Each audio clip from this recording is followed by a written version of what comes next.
Hi guys, and welcome back to my second video submission. I saw some of your videos that have already been uploaded, and I thought it was really impactful that you guys had, shared screen and showed us what your test results were. So I thought that, hey, you know what, might as well just do the same thing and redo my video because that was really visual and I really like that. So the first question, if you had all the money in the world, what would you be doing?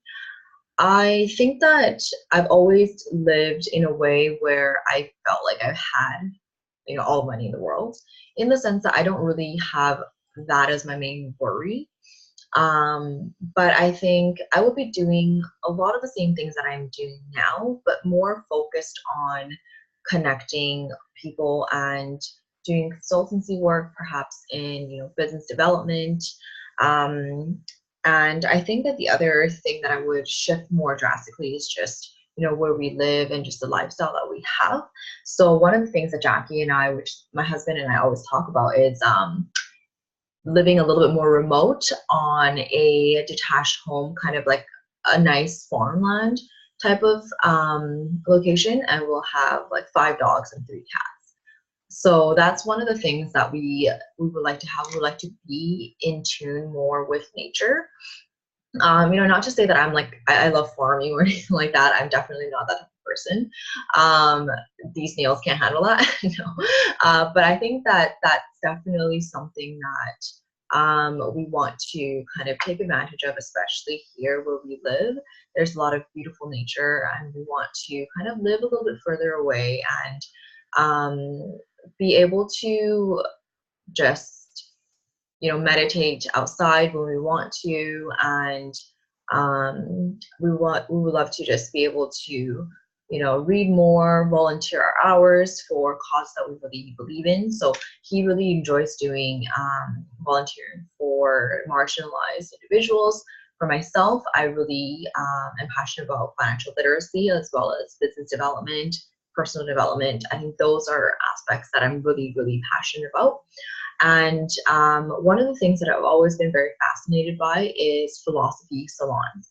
So back in the olden days, when they didn't have Facebook and they didn't have all these, social media to connect people, I think, they had people come over, and it was almost like book club and open discussions. And I think those are just such great environment to be in. And I feel like the power of having people in your space and having an open-minded discussion with intellectuals is something that I would always been very mesmerized by. And that's something that we're doing already with this network. So I think that that's something that I want to continue on for the rest of my life. And I hope to host these networks and, have my environment to be with people that I love to be with. So, in turn, that means I'll be reading more, I'll be drawing and painting more. So things like that, I think I would be doing more of if I if I had all the money in the world and I don't have that as I would say the main driver of, our decisions. And the other thing I would say for Jackie and I is we do like to travel, but we are not avid like backpackers or anything like that. We want to travel at our own pace. We like to not travel for extended periods of time. So we want to see new places, but be able to come back home and kind of rest and really recharge. So that's kind of where I also see us spending some of our time as well. My morning routine. So I would say my morning routine nowadays is pretty consistent. We have two dogs, so that's kind of a handful. So we do have to get up at a certain time in order for us to be able to take care of them. So my morning routine starts at 7 a.m. in the morning. So my alarm goes up at 7. I'm not part of the 5 or 6 a.m. club. We have tried that and it's just not in our blood, I guess. We've tried for so many different months and different, increments of time to like wake up earlier. But yeah, 7 a.m. is when we get up. I go to the washroom, brush my teeth, and I just come outside and basically just start cooking a breakfast. That's actually something I picked up from Jordan Peterson from 12 Rules for Life. I used to never eat breakfast, and I started my mornings just, not drinking water or eating breakfast or anything like that. I would just go to work, drink my cup of coffee, and just wait until lunch kind of thing. So I definitely think breakfast has a place to surprisingly reduce anxiety in the morning and give you more energy back. So for me, I make 2 eggs and some egg whites and some turkey sausage, turkey ham. So that's what we do for our breakfast. And then afterwards, he will be walking dogs, and I will be getting ready for work, and I'll be most likely be turning on a YouTube video, something related to, I don't know, whatever's relevant that I'm interested in at the time. And then I will be driving to work. So when I drive to work, I'm usually listening to the radio first to see if there's any current events that, piques my interest. And it's also important for me to stay really current with the information, especially in the financial industry. So that's something that I'm actually pretty consistent with. And then afterwards, I'll just be putting on my Audible book. So right now I'm reading The Personal MBA. I would actually highly recommend that book as well. It has some pretty good nuggets of information in there.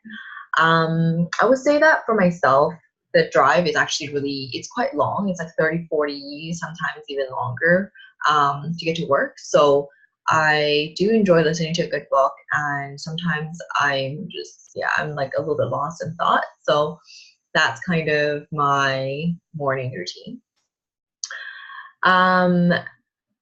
The third one is where I am going to be showing you, kind of going through my results here.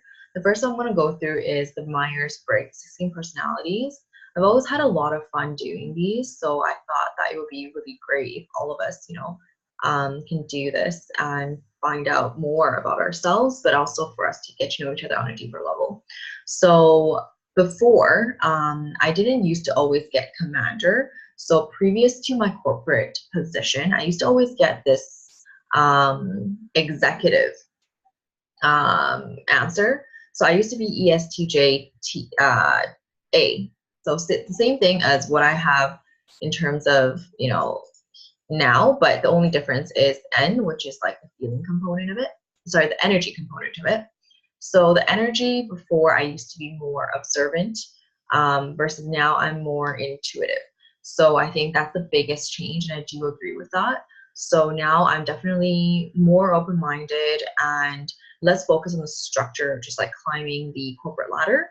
I am more interested in the energy of, certain hidden meanings in a way, I guess, just attraction, the law of attraction, believing, the power of believing, and the possibilities, just where you ask and you might get. So I think that's kind of where a lot of my energy has shifted.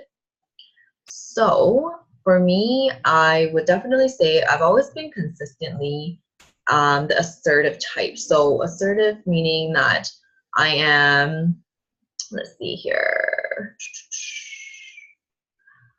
the identity. So here, I am self-assured, even-tempered, and resistant to stress. They refuse to worry too much and do not push themselves too hard when it comes to achieving goals. I do think that I do worry, actually. I definitely worry. It's just that I don't, I try not to fall into the sinkhole, and I try not to go down the rabbit hole too deep. And I think I'm pretty mindful of that. And I definitely set goals and achieve them for, for whatever that I have set out for myself, whether it's in my career or personal life. But I don't think that I do it definitely a lot more strategically as I've gotten older. So I don't know. Yeah, I don't know if I push myself. I don't push myself as hard anymore, but I definitely am a achiever.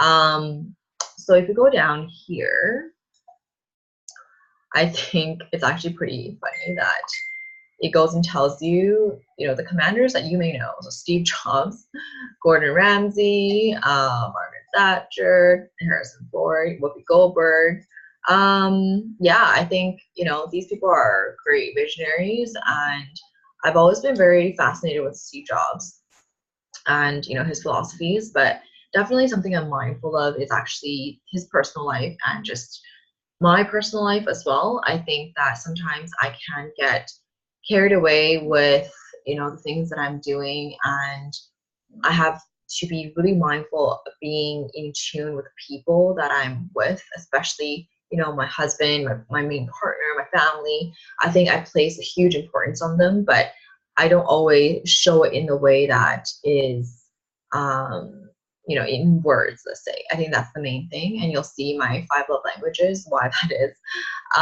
But I definitely think that that's something that I am extremely careful of in terms of my personal relationships, interpersonal relationships. I try to focus my energy on building that and reflecting a lot of the times in terms of that. But other than that, I think the commander personality is pretty spot on, the type of person that I am. I am a firm believer on, being a challenger. And I think that it's very important that for, I don't know, me to carry other people with me. So I think that I definitely agree with that sentiment right there. Let's see here. I thought this was hilarious. The underlying thought running through the commander's mind might be something like, I don't care if you call me an insensitive. I don't know what is. But as long as I remain efficient. Yeah, I think that's true, because I think that I'm very much about the right mindset and doing the right thing and being productive. And I know that, that's kind of just something that I've learned through my life, right? Especially through the corporate world, I think. And the other thing that I think is really true is I have a particular skill in recognizing the talents of others. So I really believe that nothing great is achieved by yourself, and nothing great has ever been achieved by one person in history. So I definitely believe that, being able to hone into other people's skills, connecting different people, building a team is a skill that not everybody's able to really have, but at the same time, I think is so important. So, when I was younger, I definitely thought everybody had this skill. Everybody was the same as me. And, but I think as I grew older, I think the personalities of um, my true personality and how I've grown up and my experiences, this definitely has really explained it really well. So the other one that I want to go over, which is kind of, ties into the whole achiever personality, is the Gallup's Strength Finder 2.0. So these 5, so deliberative, intellection, achiever, learner, competition, are definitely the main 5 that I would say that I am, I definitely agree with my strengths. One of the things that, I see a common factor on for us is the learner, the strategic thinking for us. For all of us, I think that, for us to be here, you want to learn more, you want to grow. And that's something that's really great to see in everybody. And for myself, I think a lot of the commander personality translate to these strengths. And that's why I'm able to be the person that I am today. And I think these strengths are the strengths that I'm looking to improve on, double down on, and really have, the next level of achievements through success and through strengths, instead of working just on the weaknesses. But I think it's important not to be ignorant and be mindful of the weaknesses that you have as well. So the disc personality, this one I thought was very interesting. I am very high. It's almost like a nice little ladder here. I'm very high. I'm very decisive, which is very true. This is how I tend to approach problems and make decisions. As you probably already can see, I could be very demanding. I'm very driven. I could be forceful. I'm very determined and very daring and very competitive. Yes, responsible. So I think these are, these make sense. So I've always been somebody that, sticks to my word. And I think that less than being cautious, I'm more decisive because I believe in action. And I believe that you can only really learn when things happen. And, if you are too cautious in a way, it's difficult to make decisions, to push through and to actually learn from your experiences. So that's what I've learned through my life. And, my parents have always pushed me to do different things. And I think a big part of it comes down to parenting. So that's definitely something that I thank my parents for. Interactive, I think I am pretty high in this category as well. Yeah, I think that definitely for me, certain times I'm actually not, maybe some people think that I'm really extroverted for certain people, but in reality, I think I am not as extroverted as some people might think. So my natural style is actually, a little bit more poised, I would say. I'm reflective, and if I'm not interested, I'm definitely more withdrawn from the conversation. But I would say, with with the right people, I can be very enthusiastic. I'm very sociable. Could be persuasive, gregarious. Right? So I think this is quite interesting. And I thought this was hilarious. That it says, shows the rare ability to be both friendly and argumentative when needed. So I think that's actually, this insight is actually pretty cool. And I thought that was something that I had a little chuckle on and thought I wanted to share with you guys. Other than that, you can see the bars here. Generally, I am pretty, in the middle, I would say, with, at least within the 1.5 standard deviation or 1 standard deviation of the norm. The two things that stand out is economic and political, which makes sense. I am able to, drive through long projects and assignments, have long-term goals, and that's what we're doing here. I'm looking for long-term strategy and solutions, people that have endurance. And I believe those are the people that persist and persevere are the ones that will succeed in the long term. Political means you are a very strong leader and able to control a variety of initiatives and maintain control.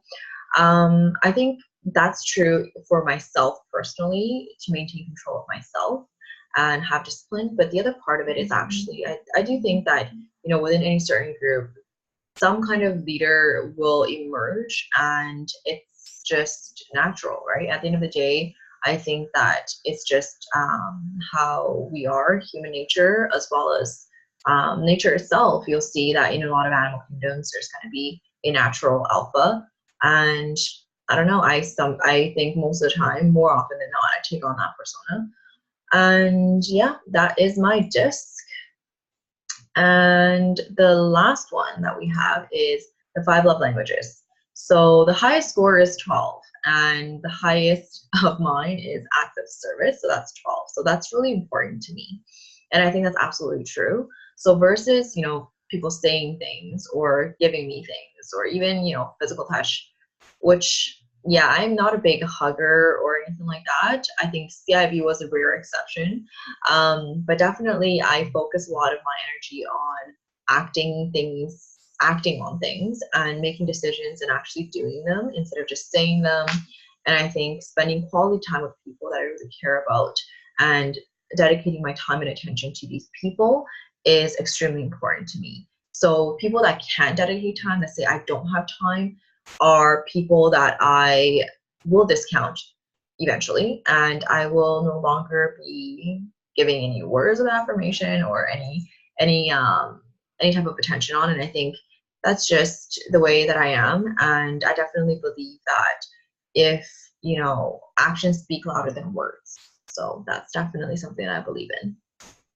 Yeah, and that's basically it for my spiel and my video. This is probably a really long video, but thank you so much for tuning in, and thank you so much for joining our network and being able to share all these things. I think it's very personal, and it does give you a greater insight into yourself. I hope that it gave you that insight, and it actually will help everybody else understand better where you're coming from, how you operate, and how we can work better together.